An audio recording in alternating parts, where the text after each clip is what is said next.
সে নাও থেকে কিছু কষ্ট করে তার ভিতরে যাইবার চায়। ভিতরে কি আছে দেখার জন্য সে বহুত চেষ্টা করছিল। কিছু বা করে সে ভিতরে পৌঁছে যায়। ভিতরে পৌঁছে সে দেখে কিছু খাবার রাখা আছে, আরও কিছু কাপড় আছে যেগুলো নাকি পুরাতন হয়ে গেছিল। সে ওইগুলো দেখে ভয় খেয়ে গেছিল।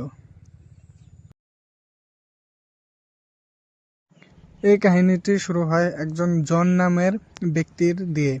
সে প্রতি সকালে মাছ ধরতে যায়। সেদিন এখন কিছু অদ্ভুত হয়ে গেছিল। সে নাও নিয়ে যখন নদীতে যায় তখন উষের জন্য কিছু দেখা যায় না। চারদিকে সাদা সাদা। জন তখন তার চোখের সামনে একটা বড় জাহাজ ভেসে ওঠে। সে তার নাওটা তার উচরে লয়ে যায়। সেই নাওর ভিতরে ভান দিয়ে সে ভিতরে ঢুকে কিছু দেখতে চায়। দেখে কিছু অদ্ভুত অদ্ভুত জিনিস দেখতে পেল।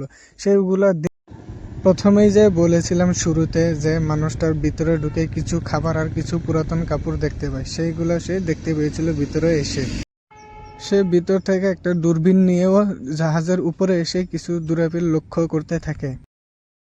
এরম একটা বড় নদীতে সে একলা জাহাজের উপরে। সে জাহাজ চালু করা বহুত চেষ্টা করে, কিন্তু জাহাজটা চালু হয় না। সে ভয় খেয়ে গেছিল। তারপরে সে আবার জাহাজের ভিতরে চলে, আর সে মন খারাপ করে কন্ট্রোল রুমের ভিতরে চলে আসে। আর সে নিজের যান বাঁচানোর জন্য কারবাকে খবর দিবার জন্য চেষ্টা করছিল। জন যখন কন্ট্রোল রুমে চলে এসেছিল তখন সে চিন্তা করতে থাকে এখান থেকে কিভাবে বেঁচে ফিরবো। তাই সে ওই জাহাজের সে একটা ম্যাপে নকশা দেখে দেখে তার যান বাঁচানোর জন্য রাস্তা দূর থেকে দেখছিল।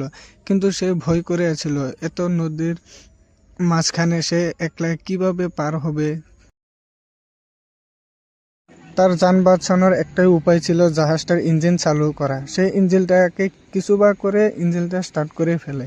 ইঞ্জিন চালু করে জাহাজটা দিয়ে সে ম্যাপের দিকে চলছিল যাতে সে জিন্দা ফিরতে পারে। কিন্তু সে রেডিও দিয়ে বহুত খবর জানাতে চায়, কিন্তু খবর দিতে পারে না, কারণ রেডিওটা মাঝ নদীর মাঝে কোনো কাম করছিল। যখন সে জাহাজ চালু করে যেতেছিল তখনই তার পেশাব লাগে। যখন সে জাহাজের সাইডে গিয়ে পেশাব করতে লাগে তখনই পিছন থেকে যখন তারে কেউ ধাক্কা মেরে ফেলে দেবার চেষ্টা করে, সে পানির পড়ে যায়। কিন্তু সে জাহাজের একটা রোডে ধরে আটকিয়ে থাকে। সে ওই জাহাজের রোডে ধরে রেখে নিজের জানটাকে বাঁচিয়ে আবার জাহাজে উঠবার চেষ্টা করে, কিন্তু সে উঠতে পারে না, কারণ নদীর বাতাসের চাপে সে উঠতে পারে না। কত চেষ্টা করে উপরে উঠে যায় সে। উপরে উঠে দেখতে দেখে কে তাকে ধাক্কা মেরেছিল, কিন্তু সে দেখতে পায় না। তারপরে সে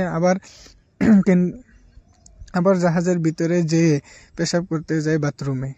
যখন বাইরে জাহাজের উপর থেকে পেশাব করতেছিল, যখন তাকে ধাক্কা মেরে ফেলে দেয়, সে ভাবে ওটা বাতাসের চাপে এরম আছে, কিন্তু সে জানতে পারে না ওখানে কিছু একটা আছে যা তাকে মারার জন্য চেষ্টা করছিল। সে ভাবতে থাকে কি হচ্ছে আমার সাথে এসব, আমি তো কিনুই বুঝতে পারছি না। যখন সে এইসব ভাবতে থাকে আর পেশাব করতে থাকে তখনই কেউ যখন দরজাটা মেরে ফেলে বাথরুমের, তখন সে ডাকতে বলে যে খুলে দাও দরজাটা, আমি অন্য কেউ না।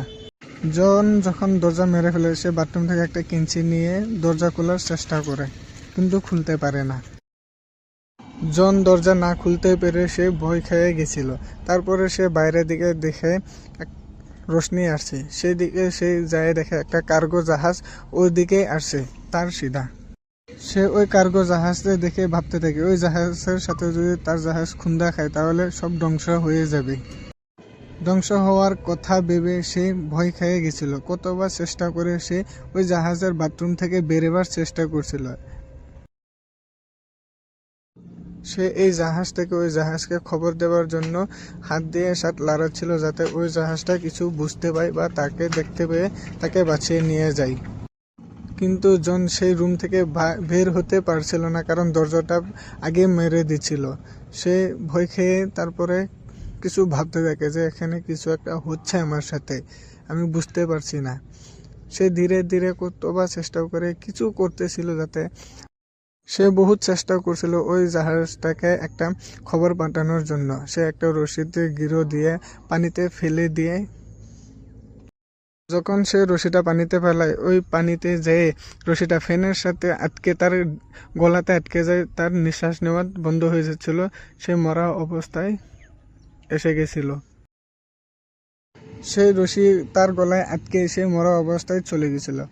যেনে তেনে সে বেঁচে যায় ওইখান থেকে। তখন সে বাইরের দিকে তাকিয়ে মন খারাপ করে ভাবতে থাকে যে আমি এখন কি করব।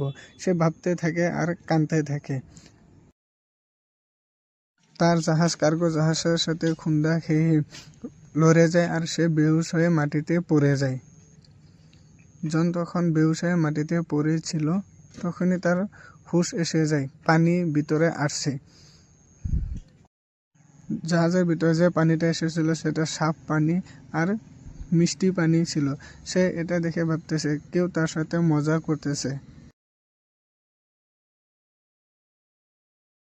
জন সে পানি দেখে বলতে থাকে কেউ আমার সাথে মজা করবে না, প্লিজ আমাকে যেতে দাও। জন ওই ভিতরে এইগুলা বলতে থাকে। জনের এদিকে পানি পিয়াস লাগছিল কিন্তু পানি বের হচ্ছিল না। তার বহুত কষ্ট হয়েছিল, তার খিদেও লেগে গেছিল। তখন সে ভাবতে থাকে আমার আর জিন্দা ফেরা হবে না মনে হয়, এই নদীর মাঝখানে এই জাহাজে আমার মৃত্যু হবে। সে এটা ভাবে দুঃখিত হয়ে বসে।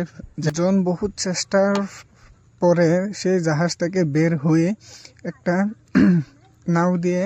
নাওর মতন ওটাই দিয়ে ও একটা দ্বীপের দিকে যাচ্ছিল। সে আবার সেই জাহাজের উপরে পানি দেখতে পায়। সেই জাহাজের দিকে গিয়ে সে আবার পানি খাওয়ার জন্য সেই জাহাজের দিকে গেছিল। তারপরে সে জাহাজে উঠে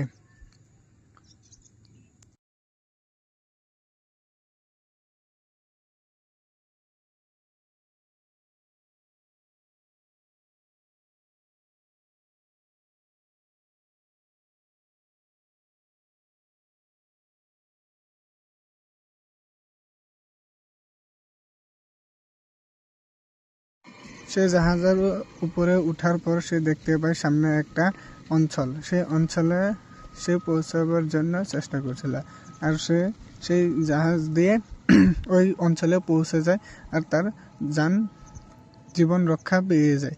সে ভাবতে থাকে আর মানুষ দেখতে থাকে কি হয়েছিল আমার সাথে, এইসব স্বপ্ন দেখছিলাম না তো।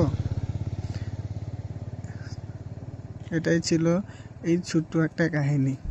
আর আমি নতুন ইউটিউবে আসছি, বেশি জানি না, তো আপনারা সাপোর্ট করলে আরও চেষ্টা করব ভালো করে ভয়েস দেওয়ার জন্য, আরও ভালো ভালো ভিডিও দেওয়ার জন্য। ধন্যবাদ সবাইকে দেখার জন্য।